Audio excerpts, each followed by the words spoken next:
Arthur, a man of discerning taste, explores the antique shop. His gaze settles upon an ornate music box, tucked away in the shadows. Intrigued, Arthur examines the relic, its carvings whispering tales of ages past.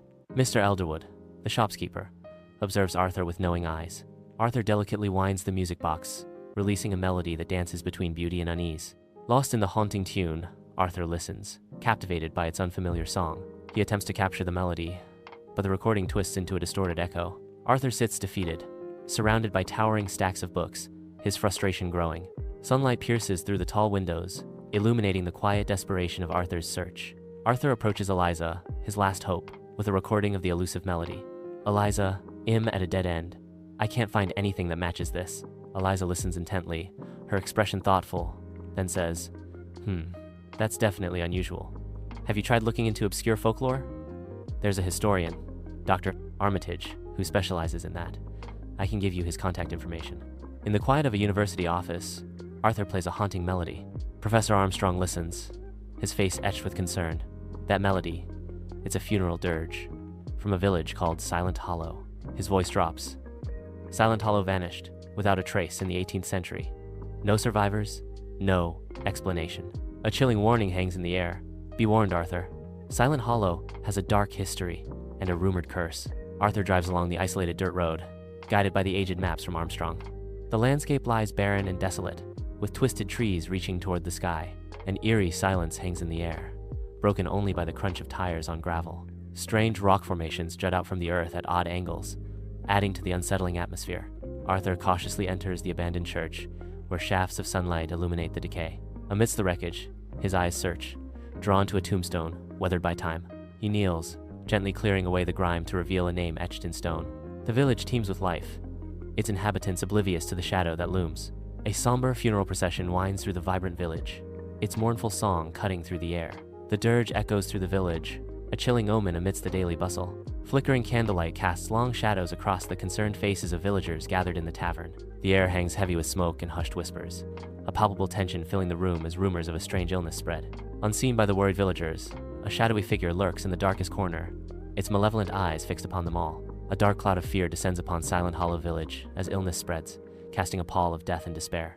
The once vibrant village now echoes with silence, the weight of despair pressing down on every soul. Darkness consumes everything, reflecting the villagers' hopelessness. In the abandoned church, Arthur strains to hear elusive whispers, his senses heightened. Shadows flicker at the edge of his sight, fueling a growing unease that unseen eyes are upon him. Suddenly, the eerie melody of the music box shatters the silence, originating from an altar.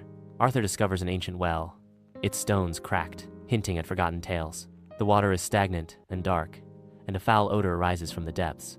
A haunting vision consumes Arthur. Spectral villagers toss lifeless bodies into the well, their faces twisted in fear. In the heart of Silent Hollow, fear takes root, twisting villagers into embodiments of paranoia and betrayal. Desperation fuels madness, as neighbors turn against each other, succumbing to the darkness that grips the village. Violence erupts as the bonds of community shatter, leaving Silent Hollow to descend into chaos and despair. Arthur stumbles into a hidden chamber beneath a dilapidated church, where shadows play among dust motes and forgotten relics. Moonlight reveals a stone table covered with ancient artifacts, encircled by unsettling occult symbols. A chilling realization dawns on Arthur. The villagers, they weren't just suffering. They were involved in dark rituals, trying to ward off the illness with something far more sinister. Flickering torchlight dances across the faces of villagers, their expressions a mix of hope and dread. Chanting incantations fill the chamber as sacrifices are offered on a crude altar.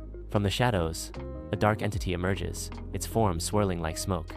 It promises protection, its voice echoing with a chilling condition that sends shivers down their spines. The abandoned church pulses with an eerie energy, the melody from a music box, escalating into a haunting crescendo.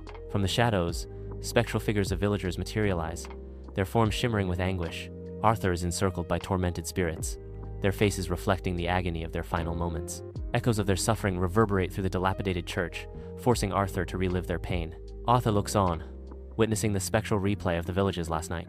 Villagers are consumed by madness and violence. The ground trembles violently. The village vanishes, swallowed by the earth. Arthur is thrown back, his body slamming against the cold stone floor. Disoriented, Arthur struggles to understand the music box's dark power. He realizes the music box traps the spirits of the village, prolonging their suffering. Arthur storms into the antique shop, his face a mask of anger and resolve. He confronts Mr. Elderwood, barely containing his fury. "You knew, didn't you? About the music box, about the village." Mr. Elderwood stands behind the counter, his eyes reflecting both sadness and relief as he confesses. "Yes, Arthur. I knew about the village's history and the music box curse." Arthur's voice rises, betrayal lacing his words. "Then why didn't you say anything? Why sell it to me?" Mr. Elderwood responds with a melancholic hope. "I hoped that someone, eventually, would uncover the truth. That someone would finally understand." Arthur, bathed in candlelight, embarks on a solemn quest to break the ancient curse, setting the stage for a desperate confrontation with forces unknown. With brow furrowed in intense concentration, Arthur meticulously draws arcane symbols on the floor, each stroke a step further into the heart of the ritual.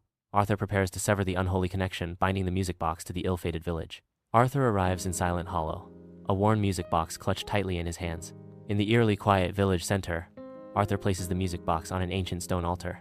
Arthur begins the ritual, his voice echoing through the deserted streets as he chants forgotten incantations. His hands move in precise gestures, offering prayers to the silent gods. The music box falls apart, its melody fading into silence. A wave of energy dissipates into the air. Silence descend. Silent Hollow breathes again as nature awakens, the air now light with the peace of resting souls. Professor Armstrong examines the shattered music box, a wave of relief visible on his face. A confirming nod seals the moment.